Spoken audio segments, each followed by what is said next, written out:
Україна хоче миру. Європа хоче миру. Світ каже, що не хоче воювати. А Росія, що не хоче нападати. Хтось з нас бреше.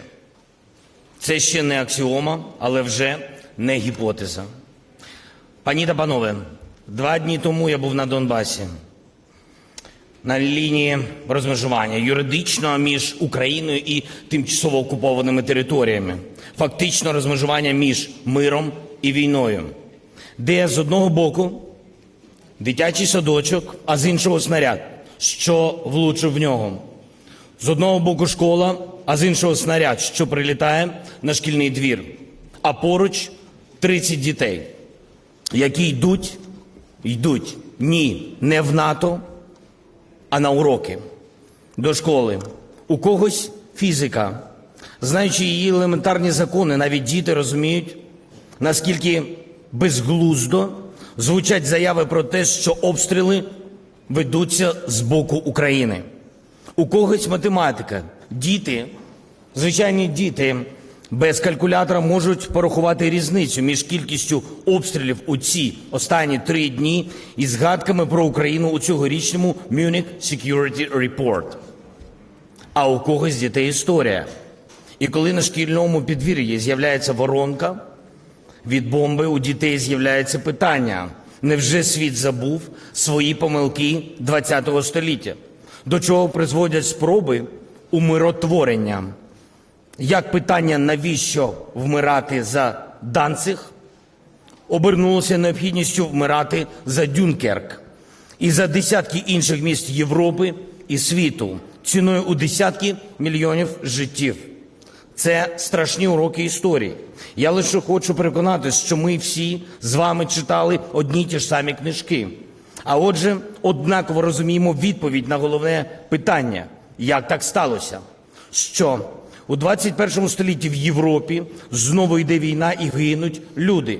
Чому вона триває довше, ніж Друга світова війна? Як ми дійшли до найбільшої безпекової кризи з часів Холодної війни? Для мене, як для президента країни, що втратила частину своїх територій, тисячі людей і біля кордонів якої зараз стоїть 150 тисяч російських військових, техніка і важке озброєння, так от, для мене відповідь очевидна.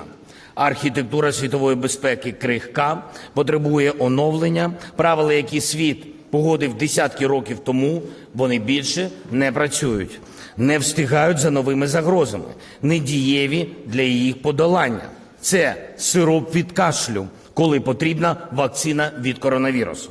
Системи безпеки повільна, вкотре дає збій через різні речі, важливі, через егоїзм, самовпевненість, безвідповідальність держав на глобальному рівні. Як наслідок, злочини одних і байдужість інших. Байдужість, яка робить співучасником. Символічно, що я кажу про це саме тут. 15 років тому саме тут Росія заявила про намір кинути виклик глобальній безпеці. Чим відповів світ? Умиротворенням. Результат – щонайменше анексія Криму і агресія проти моєї держави.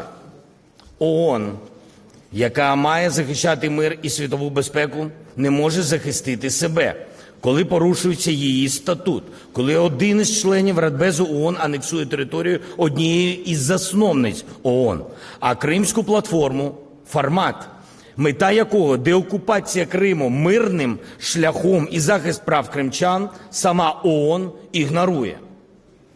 3 роки тому саме тут Ангела Меркель сказала, хто підбере уламки світового порядку.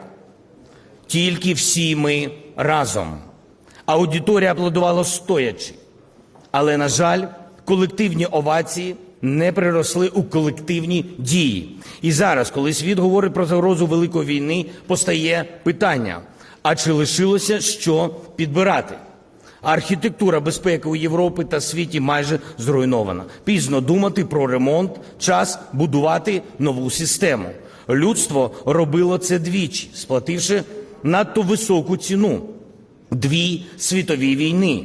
У нас є шанс зламати цю тенденцію, поки вона не стала закономірністю, і почати побудову нової системи до мільйонів жертв, маючи давні уроки Першої і Другої світової війни, а не власний досвід можливої, не дай Боже, третьої.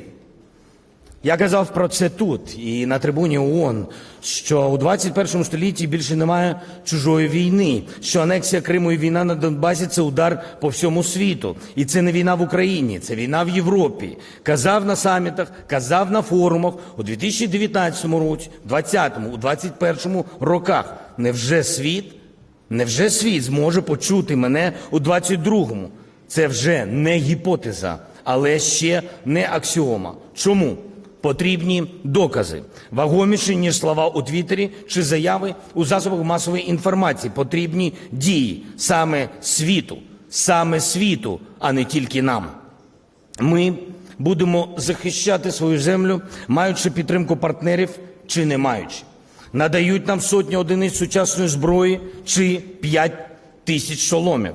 Ми цінуємо будь-яку допомогу, але всі ми маємо розуміти, це не благодійні внески, про які Україна має просити чи нагадувати. Не благодійні жести, за які Україна має низько вклонятись. Це ваш внесок у безпеку Європи та у безпеку світу, де Україна 8 років є щитом, надійним, до речі.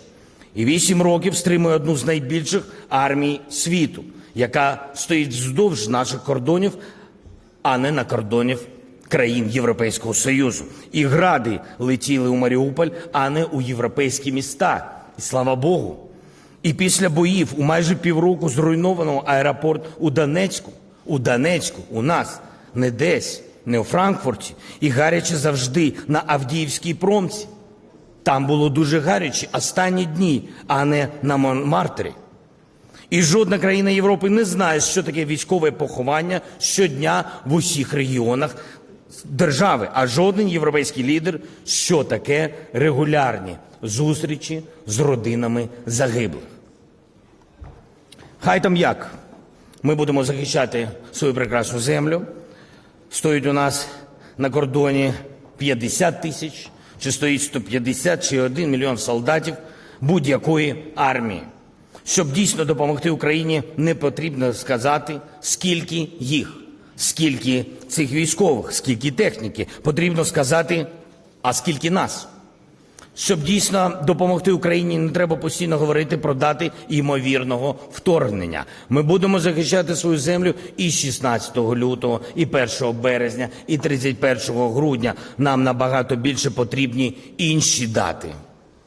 І всі чудово розуміють, які. Завтра в Україні День Героїв Небесної Сотні. 8 років тому українці зробили свій вибір. Багато хто віддав за цей вибір своє життя.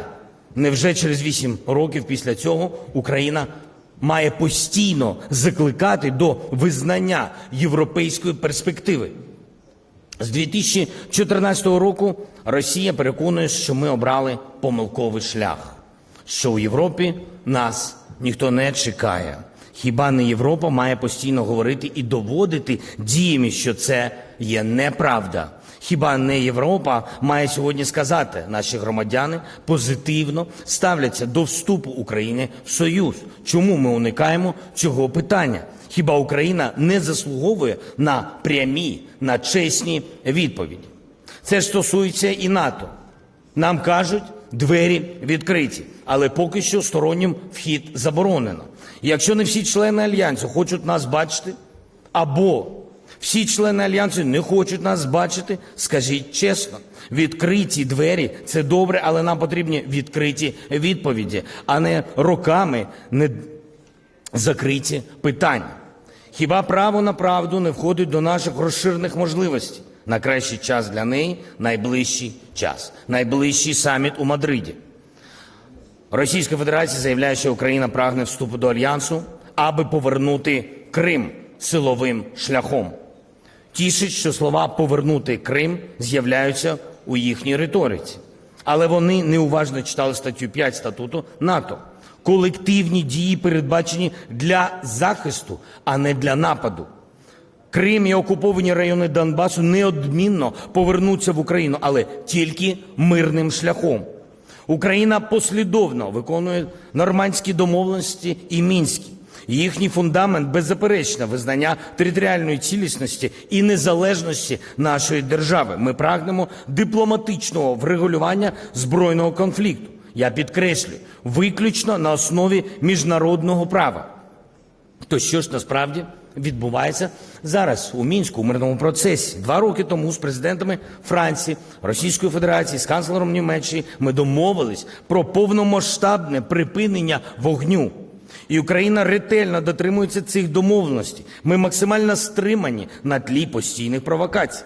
Ми постійно вносимо пропозиції в рамках Нормандської четвірки і трьохсторонньої контактної групи. І що ми бачимо? Снаряди, кулі з того боку гинуть, зазнають поранень наші бійці, мирні громадяни, руйнується цивільна інфраструктура. Останні дні стали особливо показовими. Сотні масованих обстрілів із забороненого мінськими домовленостями озброєння. Важливо також припинити, обмежувати допуск спостерігачів ОБСЄ на тимчасово окуповані території України. Їм погрожують, їх залякують. Заблоковано вирішення всіх гуманітарних питань. Ще 2 роки тому я підписав закон про безумовний допуск представників гуманітарних організацій до утримуваних осіб, але на тимчасово окупованих територіях їх просто не пускають. Після 2 обмінів полоненими цей процес заблоковано. Хоча Україна передавала погоджувальні списки. Нелюдські катування та тортури до смерті у сумнозвісній тюрмі «Ізоляція» в Донецьку стали символом порушення прав людини. Відкриті нами у листопаді 2020 року 2 нові КПВВ у Луганській області так і не запрацювали. І тут ми бачимо відверту обструкцію. Під надуманими приводами Україна робить все можливе, аби зрушити обговорення і політичних питань. У трьохсторонній контактній групі у Мінському процесі лежать пропозиції, лежать драфти законів, але все заблоковано, ніхто про них не говорить. Україна вимагає негайно розблокувати переговорний процес. Разом з тим, це не означає, що пошуки миру обмежені виключно ними. Ми готові шукати ключ до закінчення війни в усіх можливих форматах, на усіх майданчиках. Париж, Берлін, Мінськ, Стамбул, Женева, Брюссель, Нью-Йорк, Пекін. Мені не важливо, в якій точці світу домовлятись про мир в Україні. Неважливо за участі 4 країн, 7 чи 100 країн. Головне, щоб серед них була Україна і щоб була Росія. Що дійсно важливо, це розуміння, що мир потрібен не лише нам. Мир в Україні потрібен світу. Мир і відновлення цілісності у міжнародно визнаних кордонах. І тільки так. І сподіваюсь, ніхто не думає про Україну як зручний вічний буфер між Заходом і Російською Федерацією. Цього не буде ніколи. Цього ніхто не допустить. Інакше буде питання, хто наступний? Держави НАТО змушені будуть захищати одна одну. Хочеться вірити, що Північно-Атлантичний договір і стаття 5 будуть дієвішими, ніж Будапештський меморандум. За відмову від 3-го у світі ядерного потенціалу Україна отримала гарантії безпеки. Тієї зброї у нас немає. Безпеки у нас немає також. Немає і частини територій нашої держави, що за площею, до речі, більше, ніж Швейцарія, Нідерланди чи Бельгія. А головне, немає мільйонів наших громадян України. Усього цього немає. Отже, дещо є. Є право. Право вимагати перейти від політики умиротворення до забезпечення гарантій безпеки і миру. З 2014 року Україна тричі намагалась скликати консультації держав-гарантів Будапештського меморандуму. Тричі і, до речі, безуспішно. Сьогодні Україна зробить це вчетверте. Я, як президент, вперше, але і Україна, і я робитиме це востаннє. Я ініціюю проведення консультацій у рамках Будапештського меморандуму. Скликати їх доручено міністру закордонних справ. Якщо вони знову не відбудуться, або за їх результатами не буде гарантій безпеки для нашої держави, Україна матиме повне право вважати, що Будапештський меморандум не працює, і усі пакетні рішення 94-го року були поставлені під сумнів. Також я пропоную найближчі тижні скликати саміт держав постійних членів Ради безпеки ООН за участі України, Німеччини та Туреччини з метою розв'язання безпекових викликів у Європі і напрацювання нових дієвих безпекових гарантій для України. Гарантії сьогодні, поки ми не є членом оборонного альянсу і фактично знаходимося у сірій зоні. У цій зоні. У безпековому вакуумі. Що ще ми можемо зробити зараз? Продовжити дієво підтримувати Україну та її обороноздатність, надання чіткої європейської перспективи, наявних для країн-кандидатів інструментів підтримки, чітких, осяжних часових рамок вступу в альянс. Підтримати трансформації в нашій країні, створити для України фонд стійкості і відновлення і програму ленд-лізу, постачання новітніх озброєнь, техніки, обладнання для нашої армії. Армії, яка захищає всю Європу. Виробити ефективний пакет превентивних санкцій для стримування агресії, гарантувати енергетичну безпеку України, забезпечити її інтеграцію в енергетичний ринок Європейського Союзу, коли Nord Stream 2 використовується як зброя. Всі ці питання потребують відповідей. І поки замість них тиша. І поки буде тиша, тиші не буде на сході нашої держави, на сході України, тобто у Європі, тобто у цілому світі. І сподіваюсь, це нарешті розуміє весь світ, розуміє Європа. Пані та панове, я дякую всім державам, які сьогодні підтримали Україну. І словом, і деклараціями, і конкретикою, конкретною допомогою. Тим, хто сьогодні на нашій стороні, на стороні правди, на стороні міжнародного права. Я не називаю наших друзів поіменно, не хочу, аби деяким іншим країнам сьогодні було соромно. Але це їх справа, це їх держави, це їх карма, це на їх совісті. Щоправда, не знаю, як вони зможуть пояснити свої дії 2 вбитим і 3 пораненим вже сьогодні українським солдатам, а головне 3 дівчатам з Києва, одній 10, другій 6, третій всього рік. Сьогодні вони лишились без батька о 6 годині ранку за центральноєвропейським часом, коли український розвідник капітан Антон Сідоров загинув внаслідок обстрілу з артилерійською зброєю, що заборонено Мінськими угодами. Я не знаю, про що саме він подумав у останню мить свого життя.